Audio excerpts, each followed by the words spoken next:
ওই আল্লাহকে চিনো কেমন তোমার আমার রব। ওই রবের যদি চিনতে পারতা, ওই রবের জন্য জীবনটা দিয়া পাগলের মতো দৌড়াইতা, কোথায় গেলে আবার রবের পাই। ওই রবের সাথে মোলাকাতের জন্য পাগল পারা হয়ে যাইতা। তোমার মধ্যে রবের পরিচয় তেমন নাই, এই জন্য তোমার সিনার মধ্যে আগুন জ্বলে না।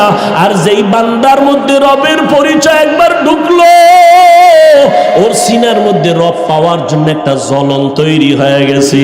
ও পাগলের মতো দৌড়ায়, কোথায় গেলে রবেরে পাবে। মসজিদের আওয়াজ পাইলে মসজিদে যায়, আলেম ওলামার কথা শুনলে সেখানে দৌড়ায়, একটুনি রবের কথা শুনতে পারি। আমার রব, আমার রবের তো কোনো আকার নাই, কোনো আকৃতি নাই, কোনো লাহান নাই। হিচে কাসদর মুলকেউ আম্বাজনে কৌলে উরা লাহনে নেই আওয়াজ নেই।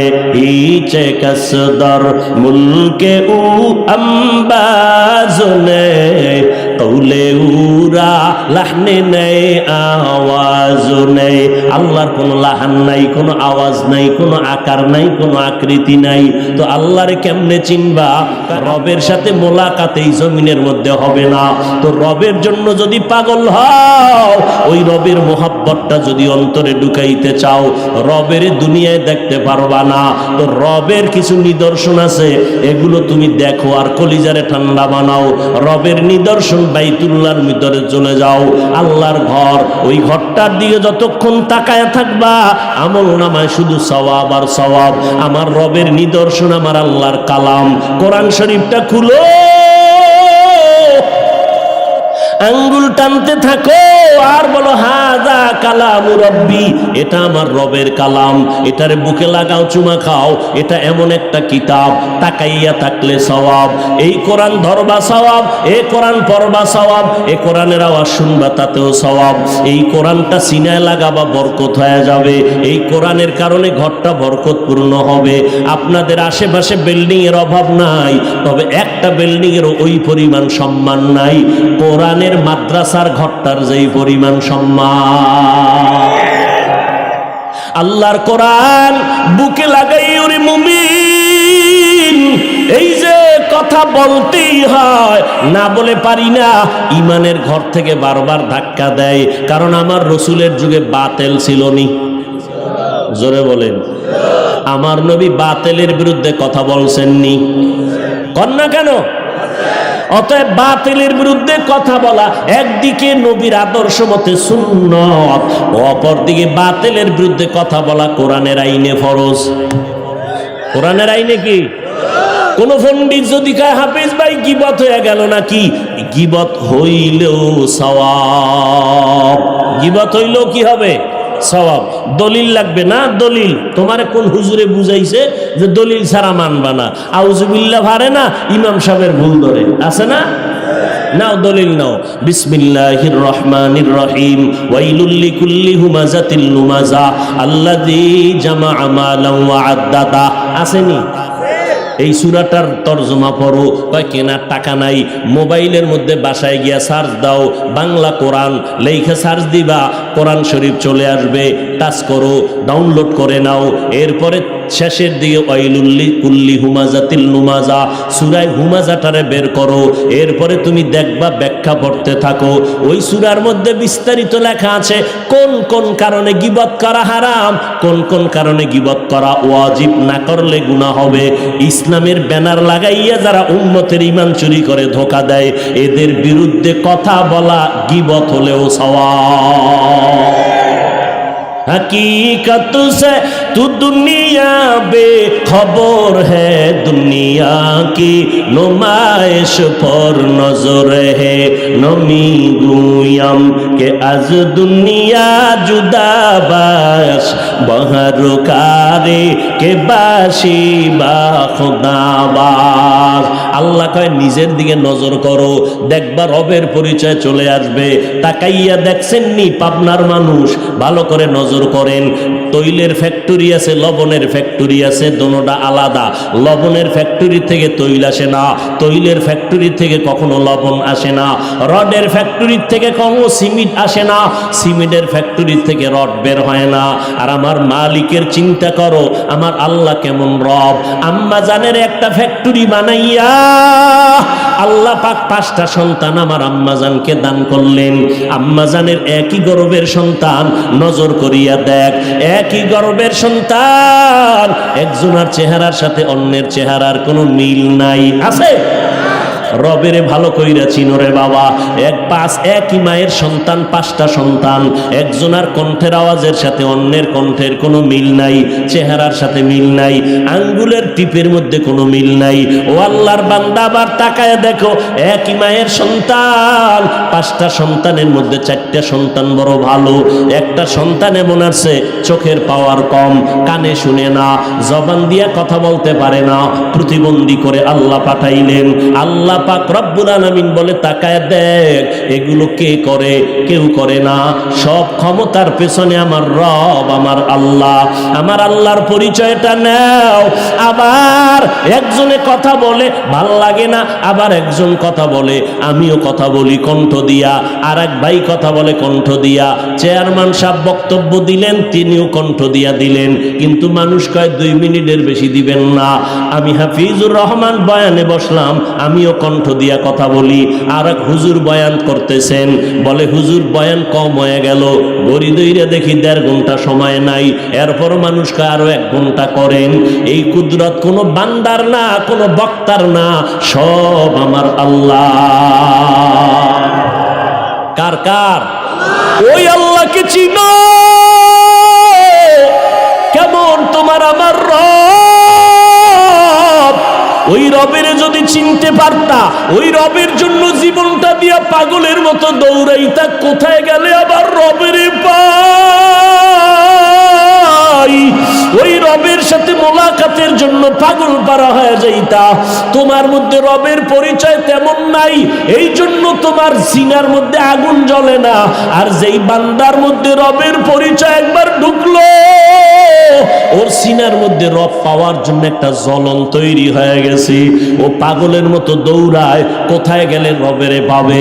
মসজিদের আওয়াজ পাইলে মসজিদে যায়, আলেম ওলামার কথা শুনলে সেখানে দৌড়ায়। একটুনি রবের কথা শুনতে পারি, রবের কুদরতের ঘ্রাণটা নাকে পাইতে পারি। আল্লাহ কয়, বান্দা নিজেরে নিয়ে গবেষণা কর। আমি আল্লাহ তোরে নাপাক পানির থেকে বানাইলাম। এত বিশাল আসমান বানাইছি, 7টা মহাশূন্য, 7টা, এক একটা আসমান 500 বছরের মতো দূরত্ব, এক একটা মহাশূন্য 500 বছরের মতো দূরত্ব। এত বিশাল আসমান 7টা আমি বানাইলাম। এই যে প্যান্ডেলটা বানায় রাখছে, কত বাঁশ লাগানো, পারে না ডেকোরেটর ওয়ালারা আরো বাঁশ লাগায়, কিন্তু আল্লাহ এত বিশাল 7টা আসমান রাখছেন, কোনো খুঁটি আসেনি। তাকাইয়া দেখো, নিচের থেকে কোনো খুঁটি নাই, উপর থেকে রশি দিয়া কোনো টানাও নাই। এই 7টা আসমান, 7টা জমিন আল্লাহ বলেন আমি বানাইতে সময় লাগাইলাম ফি সিত্তাতি আইয়াম, মাত্র 6 দিন। আর তোমার মতো বান্দা মাত্র 1 হাত লম্বা, 1.5 কেজি ওজন হবে। মায়ের গর্ভে তোমারে বানাইতে গিয়া সময় আমি আল্লাহ নিয়েছি ফেরেশতার মাধ্যমে, কাজে লাগায় লাগায় 6 মাসের মতো। এত বিশাল আসমান জমিন বানাইলাম মাত্র 6 দিনে, আর তোরে বানাইতে আমার সময় লাগাইলাম 6 মাসের মতো। তোরে এমনি ছাইরে তুমি জোতার বাড়ি ছাড়া, নিমক হারাম। বিশাল আসমান জমিন বানাইলাম মাত্র 6 দিন, তোরে বানাইছি 6 মাস লাগাইয়া, তোরে এমনি ছেড়ে দিল। আমি আল্লাহ বড় আদর করে তোমারে বানাইছি। মায়ের গর্ভে তোমাকে আমি নাপাক পানির থেকে রক্তের পিণ্ড বানাইয়া গোশত দিলাম, এর উপরে হাড্ডি দিলাম, আবার গোশত দিলাম। এরপরে আমি মায়ের বড় গর্ভের মধ্যে প্যাকেট করে ফেলছি। 1 বিন্দু অক্সিজেন ঢুকবে না, ঢুকলেই তোমার ক্ষতি হবে। আমি আল্লাহ প্যাকেটের উপরে প্যাকেট কাভারিং করে দিলাম। তোমার যখন রুহু আসলো, নড়াচড়া করো, পেটে ক্ষুধা। আমি আল্লাহ মুখ দিয়া খাওন দেই নাই, নাবির সাথে মায়ের নাবির তার লাগায় খানার আয়োজন করেছি। ও বান্দা, তোমার জন্য আসমান বানাইলাম, তোমার জন্য জমিন বানাইলাম, চন্দ্র সূর্য বানাইলাম, বাতাস বানাইছি তোমার গোলামি করার জন্য। এবার তোমার জানা দরকার আমি তোমারে কেন বানাইছি। আসমান জমিন গ্রহ নক্ষত্র সব তোমার জন্য বানাইছি আমি। আল্লাহর পানিও লাগে না, বাতাস লাগে না, সব তোমার জন্য।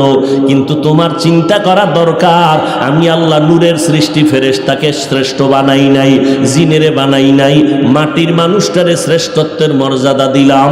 কারণটা কি তোমার একটু চিন্তা করা দরকার। আমি আল্লাহ তোমার এত সম্মান দিলাম কারণ এই জবান দিয়ে তুমি আমি আল্লাহকে আল্লাহ বলে ডাকবা, 5 বেলার নামাজ পড়বা, মা বাবার খেদমত করিয়া চলবা, আর ওলামায়ে কেরামের দোয়া নিবা, আল্লাহর মোহাব্বত নিয়ে চলবা।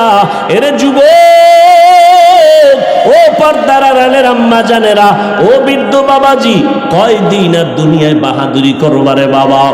আজ আমিও আল্লাহর গোলাম মুসলমান, আপনারাও ওই আল্লাহর গোলাম মুসলমান। আপনার আমার আল্লাহ এক, আপনার আমার নবী এক, আপনার আমার কাবা এক, কোরআন এক, ধর্ম এক, নাকি আলাদা? সব এক। কিন্তু আপনার আমার বয়ান করে বুঝান লাগবে কেন? এত বয়ান করতে হবে কেন? আজকে তো হিন্দুদের মন্দিরে গিয়া বয়ান করা দরকার, খ্রিস্টানদের গির্জায় গিয়া বয়ান করা দরকার। ওরা আমার আল্লাহকে চিনে না, কোরআন চিনে না। কিন্তু মুসলমানের ঘরে জন্ম নেওয়ার পর আপনি তো আল্লাহ মানেন, নবী মানেন, কোরআন মানেন, হাদিস মানেন, আপনি তো জান্নাত জাহান্নাম বিশ্বাস করেন। আপনাকে 12টা মাস বয়ান করতে হবে কেন?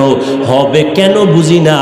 এত চিল্লানের পরেও তো আপনাদের লাইন ঠিক মতো আসে না, আমলের খবর নাই, নামাজের খবর নাই। জুমার নামাজের পরে আর মুসল্লি খুঁজিয়া পাওয়া যায় না, ফজরেও নাই, আসরেও নাই, আর জুমার সময় মসজিদে জায়গায় পাওয়া যায় না। এই যদি হয় মুসলমানের আমল, আবার জুমা পড়তে গিয়া পুরা নামাজটাও পড়ে না। ইমাম সাহেব সালামটা ফিরাইলেই 4 রাকাত সুন্নাত আরো আছে না পইরা বাড়ি চলে যায়। ওই 4 রাকাত না পড়লে গুনাহ হবে, কোনো সন্দেহ নাই।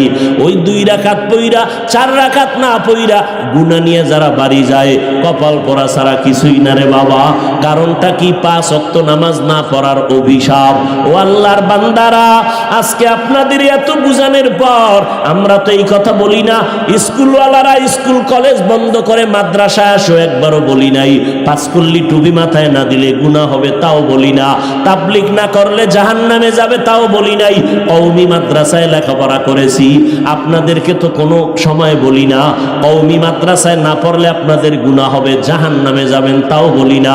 বরং স্কুলে পড়ো, কলেজে পড়ো, চাকরি করো, ব্যবসা করো, কলিজা ভরে দোয়া করি। ও যুবক, তুমি স্কুলে পড়ে ডাক্তার হও, ইঞ্জিনিয়ার হও, সাংবাদিক হও, একজন প্রফেসর হও, দোয়া করি রে বাবা। আল্লাহর মোহাব্বত নিয়ে কথাগুলো বলতেছি। তুমিও নবীর উম্মত, আমিও নবীর উম্মত। তোমার মতো যুবক স্কুল কলেজে পড়ে, 5 বেলার নামাজ পড়ে, 1 ওয়াক্ত নামাজও ছাড়ে না। ও বাবা, তুমি একটু সাপোর্ট দাও, সত্য কথা বলো, আছে না নাই? তুমি কেন পারো না রে বাবা? মনে মনে ভাবছো হুজুরদের কথা মিথ্যা, কোরআন মিথ্যা। সাহস থাকলে দাঁড়াইয়া কোরআন শরীফের একটা ভুল পারলে এখন বের করে দাও। আমি এখনই দাড়ি কেটে ফেলবো, প্যান্ট শার্টটাই লাগাবো, রাস্তায় গিয়া নাচ গান করবো। আজ পর্যন্ত 1500 বছর হয়ে গেল, একটা ভুল কেউ বের করতে পারলো না। বরং অনেক বেঈমানেরা ভুল বের করতে গিয়া কালেমা পড়ে মুসলমান হয়ে গেল। ও যুবকেরা, মনটাকে বুঝাও, ওই রবের পরিচয় এখনো কেন পাইলা না রে বাবা? ওই রবের ভুলিয়া তুমি কই যাইতেছো? ঘুমের মধ্যে কত মানুষের মরণ হয়। আল্লাহ যদি তোমারে ঘুমের মধ্যে আজরাইল পাঠাইয়া নিয়ে যায়, তোমার কিছু করার থাকবে না। আল্লাহ তোমারে ঘুমের পরে আবার হায়াত দিলেন। আল্লাহ তোমারে বাঁচানোর জন্য বাতাসের ব্যবস্থা করলেন, পানির আয়োজন করলেন। ওই আল্লাহকে চিনো না কেন? মনেরে বুঝাইও রে বাবা।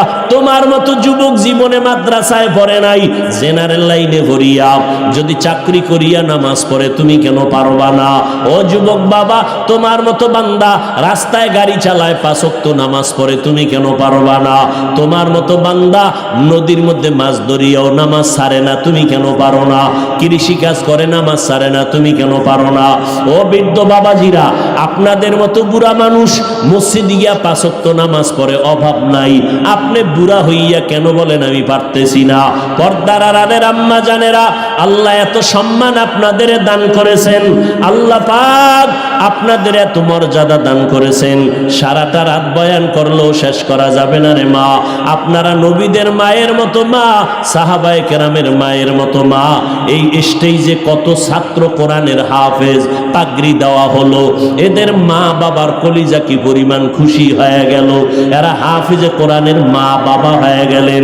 হাসরের ময়দানে আল্লাহ ডাকবেন, ও হাফেজ সাহেব আমার সামনে কোরআন তেলাওয়াত কর, আর এক একতলা বিল্ডিং উঠে যাও জান্নাতের মধ্যে, আর তোমার মা তোমার বাবা সহ আরো বান্দা নিয়ে আসো, সুপারিশ করো। আমি আল্লাহ মা বাবার মাথায় নূরের তাজ পরায় দিব এবং তোমাকে অনুমতি দিব 10 জন গুনাহগারের সুপারিশ করো। আমি তোমার সুপারিশ কবুল করে 10 জন জাহান্নামীকে জান্নাত দিব। ও আল্লাহর বান্দারা, ও পর্দার আড়ালের আম্মা জান, 10টা সন্তানের মা হইয়া কোনো লাভ হবে না যদি সন্তানের কারণে মা বাবার ইজ্জত নষ্ট হয়, সন্তানের কারণে যদি মা বাবার জেলখানায় যাইতে হয়। এই রকম সন্তান 10টা হলেও লাভ নাই। জাতের সন্তান একটা যদি বানায় যেতে পারো, আদর্শ ডাক্তার, আদর্শ ইঞ্জিনিয়ার, আদর্শ প্রফেসর, এক সন্তানের আদর্শের কারণে পুরা সমাজ আলোকিত হয়ে যাবে। দুনিয়ার মানুষ তার জন্য দোয়া করবে, ওই সন্তানের মা বাবার জন্য দোয়া করবে। ও আম্মা জান, আপনার মতো কত মা এখন এই অঞ্চলে আছে, 5 ওয়াক্ত নামাজ পড়ে, তাহাজ্জুদ পড়ে, স্বামীর মাল হেফাজত করে, সন্তানগুলোকে আদর্শওয়ালা বানানোর মেহনত করে। আপনি কেন পারবেন না? ও যুবতী বোনেরা, আপনার মতো কত বোন স্কুল কলেজে পড়ে, মা বাবার খেদমত করে, 5 ওয়াক্ত নামাজ পড়ে, কখনো মোবাইলে অযথা কারো সময় নষ্ট করে না। ও আল্লাহর বান্দা বান্দিরা, আল্লাহ পাক রব্বুল আলামিন এত অন্যায়ের পরেও বেজার হয়ে কারো জন্য পানি বন্ধ করেন নাই, বাতাস বন্ধ করেন নাই, বরং আল্লাহ তওবার দরজা দিয়া ডাকতেছেন। আল্লাহ পাক বলেন, আমি আল্লাহ চাই না আমার আদরের বান্দা বান্দি কেউ জাহান্নামে যাবে, কারণ আমি জানি আমার বান্দা বড় দুর্বল। আমার বান্দা দুনিয়াতে সূর্যের গরম সহ্য করতে পারে না, আমার বান্দা মশার কামড় সইতে পারে না, কিন্তু দুনিয়ার গরমের থেকে হাজার হাজার হাজার গুণ গরম হবে জাহান্নামের আগুন। সহ্য করা যাবে না রে যুবক। আল্লাহর নবী সতর্কবাণী করে গেলেন, ওই জাহান্নামের ভয় অন্তরে ঢুকাও। আজকে তুমি গরমের মধ্যে ফ্যান চালাও, এসি চালাইয়া ঘুমাও, গুনাহগারেরা কবরে যখন যাবে কবর জাহান্নামের আগুন হয়ে যাবে। ও আল্লাহর বান্দারা, যারা গুনাহ নিয়ে কবরে যাবে তাদের জাহান্নামের আগুন হবে শাস্তির কারণ, আর যারা নেক আমল করবে তাদের জন্য কবর হবে জান্নাতের বাগান। এরে নবীর উম্মতের দল, আল্লাহর নবী এত বড় দামি, যার কোনো গুনাহ নাই, সেই নবী 13টা বছর আবু জাহালকে বয়ান করলেন, কালেমা পড়াতে পারলেন না। এই জমিনের মধ্যে কিছু শক্ত পাথরওয়ালা অন্তরের মানুষ আছে, হাজারো বয়ানে তাদের দিলটা নরম হবে না, বরং বয়ানের বাইরে গিয়া সমালোচনা করে করে গুনার পাল্লা ভারী করবে। আবার ওমরের মতো কিছু আল্লাহর বান্দা আছে, গুনার বোঝা নিয়া কোরআনের বাগানে ঢুকবে, মরণের কথা যখন স্মরণ হবে কান্না করে তওবা করবে। ও আল্লাহর বান্দা, আল্লাহ তওবার দরজা দিয়া ডাকতেছেন। জীবন ভর গুনাহ করেছো, তওবা করে যদি মনে মনে আল্লাহকে বলতে পারো, হে মালিক, আমার মতো গুনাহগার কেউ নাই, গুনার কারণে আমার হাত না পাক, আমার চোখ না পাক, আমার জবান না পাক, আমার অন্তর না পাক, আমি আজকে থেকে তওবা করে নিলাম, মরিয়া গেলে যাব, আর কোনোদিন নামাজ ছাড়ব না, মা বাবাকে কষ্ট দিব না, ওলামায়ে কেরামের বিরোধিতা করব না, নবীর তরিকার বাইরে চলব না, 5 ওয়াক্ত নামাজ বা জামাত আদায় করব, দাড়ির উপরে অস্ত্র লাগাইয়া নবীরে কষ্ট দিব না, হারাম আর কখনো ভক্ষণ করব না। আল্লাহ বলেন, বান্দা, হাজারো গুনাহ যদি করো, এক ফোঁটা চোখের পানির বিনিময়ে আমি জীবনের সব গুনাহ মাফ করিয়া তোমাকে আমি আমার ওলিদের খাতায় নামটা লেখায় দিব, আমি আল্লাহ নেককারদের খাতায় নামটা লেখায় দিব। ও আল্লাহর বান্দারা, বয়ান সারা রাত শুনলে কি লাভ হবে যদি আপনি নামাজটা ঠিক মতো না পড়েন? মা বাবার খেদমত যদি করতে না পারেন, ওলামায়ে কেরামের সম্মান যদি দিতে না পারেন, আপনার বয়ান শুনিয়া কি লাভ হবে? অতএব আল্লাহর কাছে তওবার নিয়ত করেন, মনে মনে আল্লাহকে ডেকে ডেকে বলেন, আল্লাহ আমার মতো গুনাহগার এই ময়দানে কেউ নাই, আজকে আমি তওবার নিয়ত করে ফেললাম, জীবনে নামাজ ছাড়বো না, বেপরদায় চলবো না, মা বাবাকে কষ্ট দিব না, নবীজির তরিকার বাইরে চলবো না, ওলামায়ে কেরামের পরামর্শ নিয়ে চলবো, দেশের বিরুদ্ধে জাতির বিরুদ্ধে ষড়যন্ত্র করব না। তওবা করার মতো যদি কারো অন্তরে নিয়ত হয়, অন্তরে যদি কোনো দুর্বলতা না থাকে, যাদের অন্তরে নিয়ত আছে মরিয়া গেলে যাব আর নামাজ ছাড়ব না, হায়াতের মালিক আল্লাহ, ইজ্জতের মালিক আল্লাহ, রিজিকের মালিক আল্লাহ, আমরা আর কোনোদিন আল্লাহরে ভুলবো না, নবীর তরিকার বাইরে চলবো না, নামাজ ছাড়বো না, মা বাবার দোয়া নিয়ে চলবো। তওবা করার যদি নিয়ত হয়, খাঁটি তওবার নিয়তে দুটো হাত আমার আল্লাহকে দেখাইয়া দেই। আয় আল্লাহ আমার হাত, আমাদের হাতগুলো কবুল করে নেন, তওবা কবুল করে নেন, তওবার উপরে মজবুত হইয়া চলার মতো তৌফিক দান করেন, আমিন।